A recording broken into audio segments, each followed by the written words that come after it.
Page 73, chapter 5, Pandit Deendayal Upadhyay. लेखक। एक संक्षिप्त परिचय। जन्म 25 सितंबर 1916 ईस्वी। जन्म स्थान नगला चंद्रभान, मथुरा। पिता भगवती प्रसाद उपाध्याय, माता राम प्यारी। संपादन पांचजन्य स्वदेश। लेखन विधा निबंध, उपन्यास, काव्य। भाषा जन प्रचलित आम बोलचाल की भाषा। शैली विचारात्मक, विवेचनात्मक एवं आलोचनात्मक। प्रमुख रचनाएं सम्राट चंद्रगुप्त, शंकराचार्य की जीवनी, एकात्म मानववाद, भारतीय अर्थनीति, दशा और दिशा आदि। मृत्यु 11 फरवरी 1968 ईस्वी। दीनदयाल उपाध्याय का जन्म 25 सितंबर 1916 ईस्वी को उत्तर प्रदेश राज्य के मथुरा जिले के नगला चंद्रभान ग्राम में हुआ था। अब इस ग्राम को पंडित दीनदयाल उपाध्याय धाम नाम से जाना जाता है। इनके परदादा का नाम पंडित हरिराम उपाध्याय था, जो एक प्रख्यात ज्योतिषी थे। इनके पिता का नाम भगवती प्रसाद उपाध्याय तथा मां का नाम राम प्यारी था। इनके पिता जलेसर में सहायक स्टेशन मास्टर के रूप में कार्यरत थे और मां बहुत ही धार्मिक विचारधारा वाली महिला थीं। इनके छोटे भाई का नाम शिवदयाल उपाध्याय था। दुर्भाग्यवश मात्र 2.5 वर्ष के ही थे तभी इनके पिता का असामयिक निधन हो गया। इसके बाद इनका परिवार राजस्थान राज्य के जयपुर जिले के ग्राम धनकिया में इनके नाना के साथ रहने लगा। यहाँ परिवार दुखों से उबरने का प्रयास कर ही रहा था कि तपेदिक रोग के इलाज के दौरान इनकी मां 2 छोटे बच्चों को छोड़कर संसार से चली गईं। इनका मात्र 10 वर्ष की अवस्था में इनके नाना का भी निधन हो गया। मामा ने इनका पालन पोषण अपने बच्चों की तरह किया। छोटी अवस्था में ही अपना ध्यान रखने के साथ ही साथ इन्होंने अपने छोटे भाई के अभिभावक का दायित्व भी निभाया। परंतु दुर्भाग्य से भाई को चेचक की बीमारी हो गई और 18 नवंबर 1934 ईस्वी को उसका निधन हो गया। दीनदयाल जी ने कम उम्र में ही अनेक उतार चढ़ाव देखे, परंतु अपने दृढ़ निश्चय से जिंदगी में आगे बढ़े। इन्होंने सीकर से हाई स्कूल की परीक्षा पास की। जन्म से बुद्धिमान और प्रतिभाशाली दीनदयाल को स्कूल और कॉलेज में अध्ययन के दौरान कई स्वर्ण पदक और प्रतिष्ठित पुरस्कार प्राप्त हुए। इन्होंने अपनी स्कूल की शिक्षा बिरला कॉलेज पिलानी और स्नातक की शिक्षा कानपुर विश्वविद्यालय के सनातन धर्म कॉलेज से पूरी की। इसके पश्चात इन्होंने सिविल सेवा की परीक्षा पास की, लेकिन आम जनता की सेवा के लिए इस नौकरी का इन्होंने परित्याग कर दिया। दीनदयाल उपाध्याय अपने जीवन के प्रारंभिक वर्षों से ही समाज सेवा के प्रति पूर्णतः समर्पित थे। वर्ष 1937 में अपने कॉलेज के दिनों में कानपुर में राष्ट्रीय स्वयं सेवक संघ RSS के साथ जुड़े। पेज 74। वहां उन्होंने RSS के संस्थापक डॉक्टर हेडगेवार से बातचीत की और संगठन के प्रति पूरी तरह से अपने आप को समर्पित कर दिया। वर्ष 1942 में कॉलेज की शिक्षा पूर्ण करने के बाद इन्होंने ना तो नौकरी के लिए प्रयास किया और ना ही विवाह किया, बल्कि संघ की शिक्षा का प्रशिक्षण प्राप्त करने के लिए RSS के 40 दिवसीय शिविर में भाग लेने नागपुर चले गए। डॉक्टर श्यामा प्रसाद मुखर्जी द्वारा सन 1951 में स्थापित किए गए भारतीय जनसंघ का इन्हें प्रथम महासचिव नियुक्त किया गया। ये लगातार 1967 ईस्वी तक जनसंघ के महासचिव बने रहे। इनकी कार्यक्षमता, खुफिया गतिविधियों और परिपूर्णता के गुणों से प्रभावित होकर डॉक्टर श्यामा प्रसाद मुखर्जी कहते थे कि यदि मेरे पास 2 दीनदयाल हों तो मैं भारत का राजनीतिक चेहरा बदल सकता हूं। परंतु सन 1953 में डॉक्टर श्यामा प्रसाद मुखर्जी के असमय निधन से परे संगठन की जिम्मेदारी दीनदयाल उपाध्याय के युवा कंधों पर आ गई।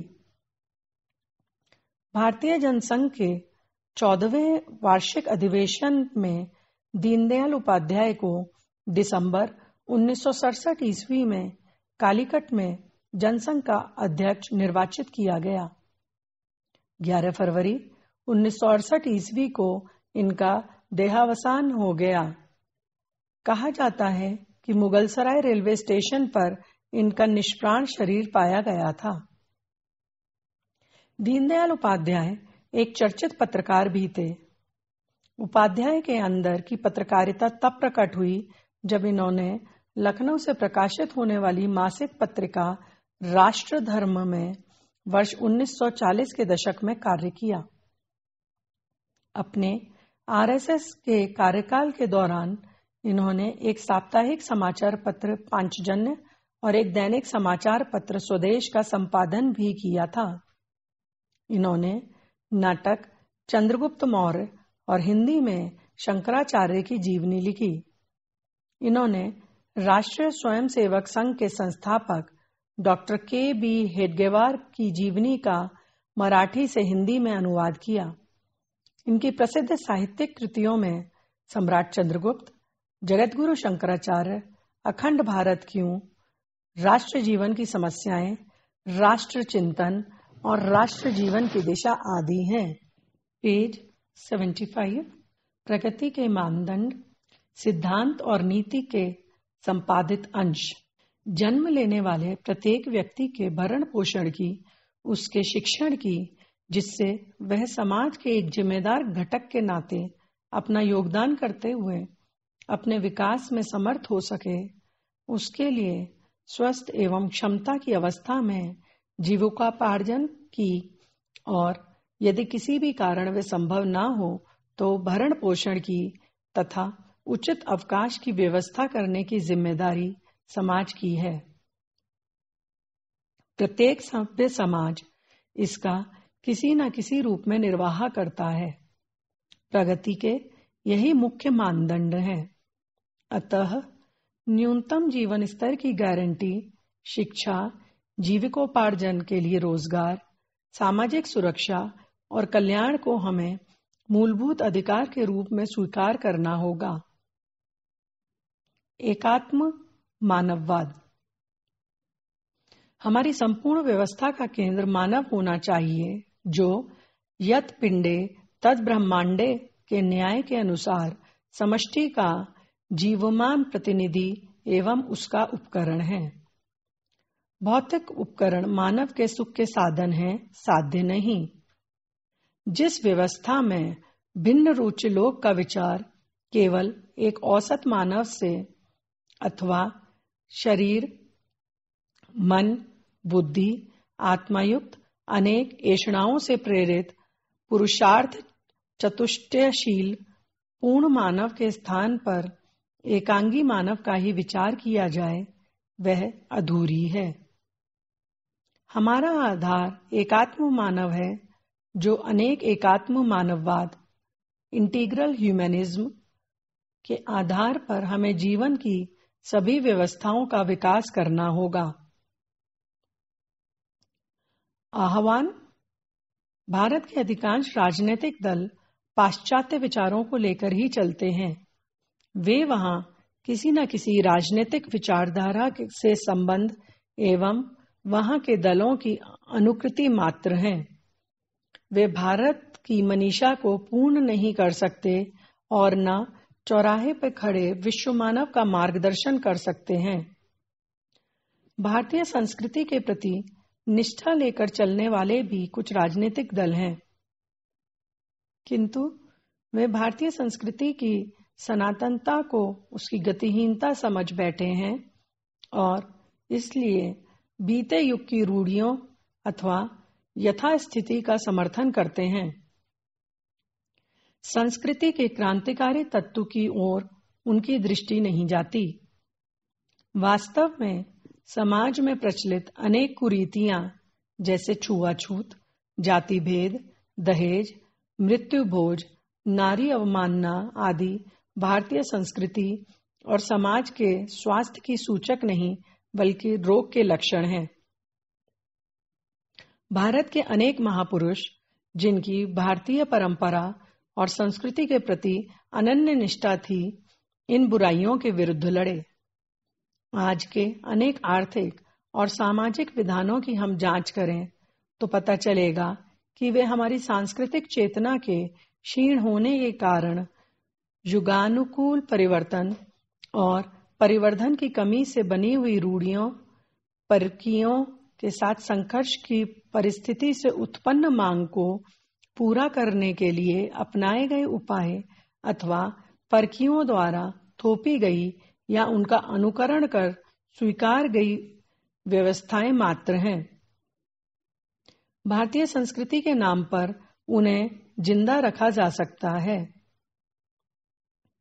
एकात्म मानव विचार भारतीय और भारत बाह्य सभी विचारधाराओं एकात्म मानव विचार भारतीय और भारत बाह्य सभी चिंताधाराओं का सम्यक आकलन करके चलता है। उनकी शक्ति और दुर्बलताओं को भी परखता है और एक ऐसा मार्ग प्रशस्त करता है जो मानव को अब तक के उसके चिंतन, अनुभव और उपलब्धि की मंजिल से आगे बढ़ा सके। पाश्चात्य जगत ने भौतिक उन्नति तो की, किंतु उसकी आध्यात्मिक अनुभूति पिछड़ गई। भारत भौतिक दृष्टि से पिछड़ गया और इसलिए उसकी आध्यात्मिकता शब्द मात्र रह गई। नायमात्मा बलहीनेन लभ्य, अशक्त आत्मानुभूति नहीं कर सकता। बिना अभ्युदय के निःश्रेयस की सिद्धि नहीं होती। पेज 76। अतः आवश्यक है कि बलमुपास्य के आदेश के अनुसार हम बल संवर्धन करें, अभ्युदय के लिए प्रयत्नशील हों, जिससे अपने रोगों को दूर कर स्वास्थ्य लाभ कर सकें तथा विश्व के लिए भार न बनकर उसकी प्रगति में साधक और सहायक हो सकें। सिद्धांत और नीति से शब्दार्थ: भरण पोषण, पालन पोषण। समर्थ, सक्षम, मूलभूत, मौलिक, जीविकोपार्जन, जीविका के लिए कामना, उपकरण, यंत्र, भौतिक उपकरण, भौतिक साधन, ऐषणाओं, इच्छाओं, अवमानना, अपमान, विधानों, कानूनों, आकलन, मूल्यांकन। शब्द मात्र, नाम मात्र, संवर्धन, वृद्धि करना, सहायक, मददगार, निर्वाह, गुजारा, मानदंड, मापने का पैमाना, एकात्म, समानता, एक प्राण, अभिन्न, मानववाद, दया भाव, साध्य, मन अथवा शरीर के प्रयासों से प्राप्त, पुरुषार्थ, विवेकशील प्राणी का लक्ष्य, एकांगी, सीमित, एक पक्षीय, पाश्चात्य, पश्चिमी देश, मनीषा, अभिलाषा, इच्छा, परकियों, जिस विवाहिता का संबंध पर पुरुष से हो, सम्यक, पूरा, उचित, आकलन, अनुमान लगाना, परखना, किसी वस्तु या व्यक्ति के गुण दोष जांचना, अशक्त, कमजोर, असमर्थ, निःश्रेयस, कल्याण, मंगल, अभ्युदय, उन्नति, यत पिंडे तद ब्रह्मांडे, जो ब्राह्मण में है वही पिंड में है, समष्टि, संपूर्णता, सामूहिकता। भिन्न रुचि लोग, संसार से पृथक रुचि, ऐषणाओं, इच्छाओं, पुरुषार्थ चतुष्टय, चारों पुरुषार्थ, धर्म, अर्थ, काम, मोक्ष, संबद्ध, जुड़े हुए, अनुकृति, नकल, सनातनता, सदैव रहने का भाव, नारी अवमानना, नारी का अपमान, अनन्य, एकमात्र, क्षीण, दुर्बल, कमजोर, परिवर्धन, अच्छी तरह होने वाली वृद्धि, भारत बाहा, भारत से बाहर की, सम्यक, भली भांति, ठीक, आकलन, अनुमान, अशक्त, शक्तिहीन, असमर्थ, नायमात्मा बलिहीनेन लभ्य, यह आत्मा निर्बलों को प्राप्त नहीं होता। अभ्युदय, क्रमशः होने वाला वृद्धि, बलमुपास, बल उपासना के योग्य। अभ्यास प्रश्न, गद्यांश पर आधारित प्रश्न। पहला, निम्नलिखित गद्यांशों पर आधारित प्रश्नों के उत्तर दीजिए।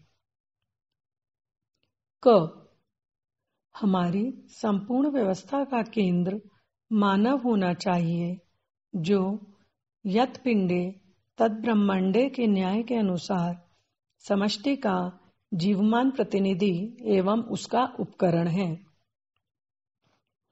भौतिक उपकरण मानव के सुख के साधन हैं, साध्य नहीं।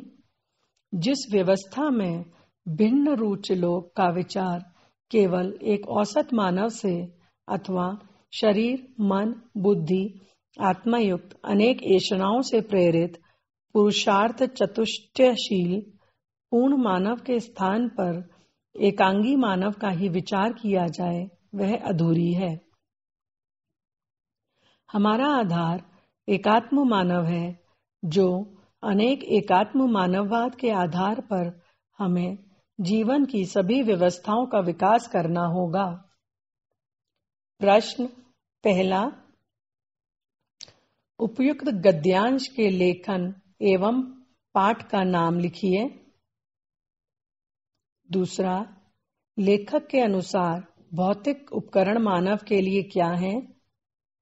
तीसरा, लेखक ने संपूर्ण व्यवस्था का केंद्र किसे कहा है?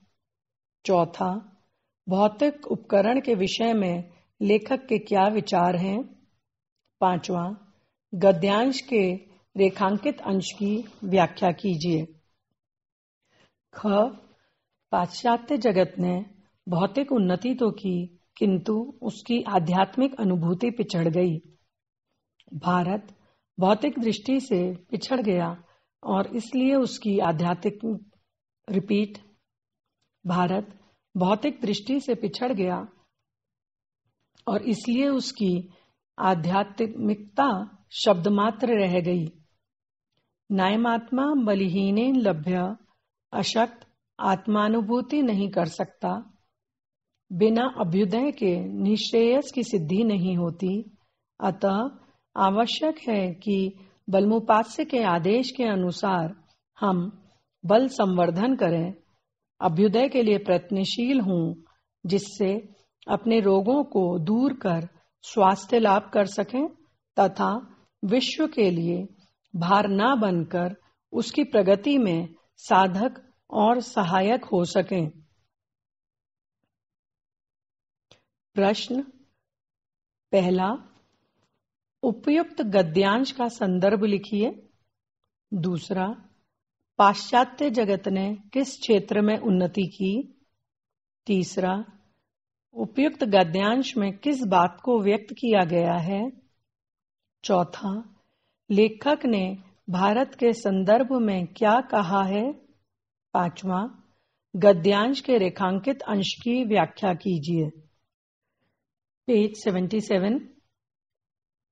ग, आज के अनेक आर्थिक और सामाजिक विधानों की हम जांच करें तो पता चलेगा कि वे हमारी सांस्कृतिक चेतना के क्षीण होने के कारण युगानुकूल परिवर्तन और परिवर्धन की कमी से बनी हुई रूढ़ियां, परकीयों के साथ संघर्ष की परिस्थिति से उत्पन्न मांग को पूरा करने के लिए अपनाए गए उपाय तथा परकीयों द्वारा थोपी गई या उनका अनुकरण कर स्वीकार की गई व्यवस्थाएं मात्र हैं।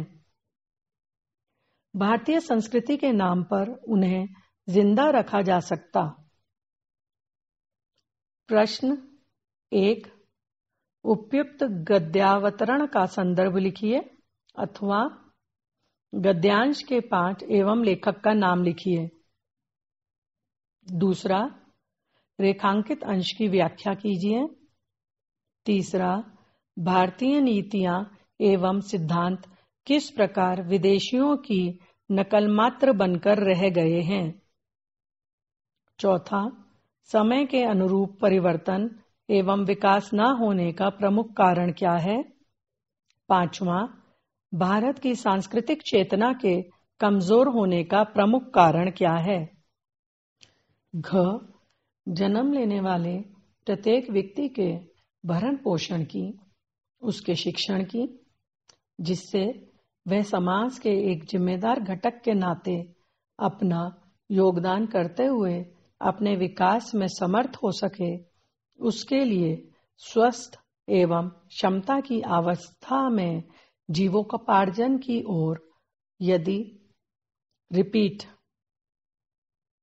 जन्म लेने वाले प्रत्येक व्यक्ति के भरण पोषण की, उसके शिक्षण की, जिससे वह समाज के एक जिम्मेदार घटक के नाते अपना योगदान करते हुए अपने विकास में समर्थ हो सके, उसके लिए स्वस्थ एवं क्षमता की अवस्था में जीविकोपार्जन की और यदि किसी भी कारण वह संभव न हो तो भरण पोषण की तथा उचित अवकाश की व्यवस्था करने की जिम्मेदारी समाज की है। प्रत्येक सभ्य समाज इसका किसी न किसी रूप में निर्वाह करता है। प्रगति के यही मुख्य मापदंड प्रगति के यही मुख्य मानदंड हैं। अतः न्यूनतम जीवन स्तर की गारंटी, शिक्षा, जीविकोपार्जन के लिए रोजगार, सामाजिक सुरक्षा और कल्याण को हमें मूलभूत अधिकार के रूप में स्वीकार करना होगा। 2019 CN-CP। प्रश्न 1, उपर्युक्त गद्यांश का संदर्भ लिखिए अथवा पाठ का शीर्षक एवं लेखक का नाम लिखिए। दूसरा, रेखांकित अंश की व्याख्या कीजिए। तीसरा, लेखक की दृष्टि में सभ्य समाज के क्या दायित्व हैं अथवा समाज का मुख्य उत्तरदायित्व क्या है। चौथा, घटक तथा मानदंड शब्द का अर्थ स्पष्ट कीजिए। पांचवा, लेखक की दृष्टि में मूलभूत अधिकार क्या हैं। छठा, प्रगति का मापदंड क्या है। सातवां, जीविकोपार्जन और भरण पोषण में क्या अंतर है। भारतीय संस्कृति के प्रति निष्ठा लेकर चलने वाले भी कुछ राजनीतिक दल हैं, किंतु वे भारतीय संस्कृति की समानता को उसकी गतिहीनता समझ बैठे हैं और इसलिए बीते युग की रूढ़ियों अथवा यथास्थिति का समर्थन करते हैं। संस्कृति के क्रांतिकारी तत्व की ओर उनकी दृष्टि नहीं जाती। वास्तव में समाज में प्रचलित अनेक कुरीतियां जैसे छुआछूत, जाति भेद, दहेज, मृत्युभोज, नारी अवमानना आदि भारतीय संस्कृति और समाज के स्वास्थ्य की सूचक नहीं बल्कि रोग के लक्षण हैं। भारत के अनेक महापुरुष जिनकी भारतीय परंपरा और संस्कृति के प्रति अनन्य निष्ठा थी, इन बुराइयों के विरुद्ध लड़े। 2020 ZD। प्रश्न 1, भारतीय संस्कृति के प्रति निष्ठा रखने वाले कौन हैं? दूसरा, भारतीय संस्कृति के क्रांतिकारी तत्व की ओर किसकी दृष्टि नहीं जाती है?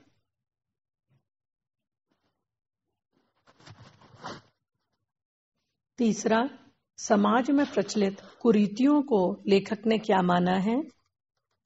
चौथा, किन लोगों की भारतीय संस्कृति पर दृढ़ निष्ठा थी? पांचवा, पाठ एवं लेखक के नाम का उल्लेख कीजिए। पेज 78, दीर्घ उत्तरीय प्रश्न।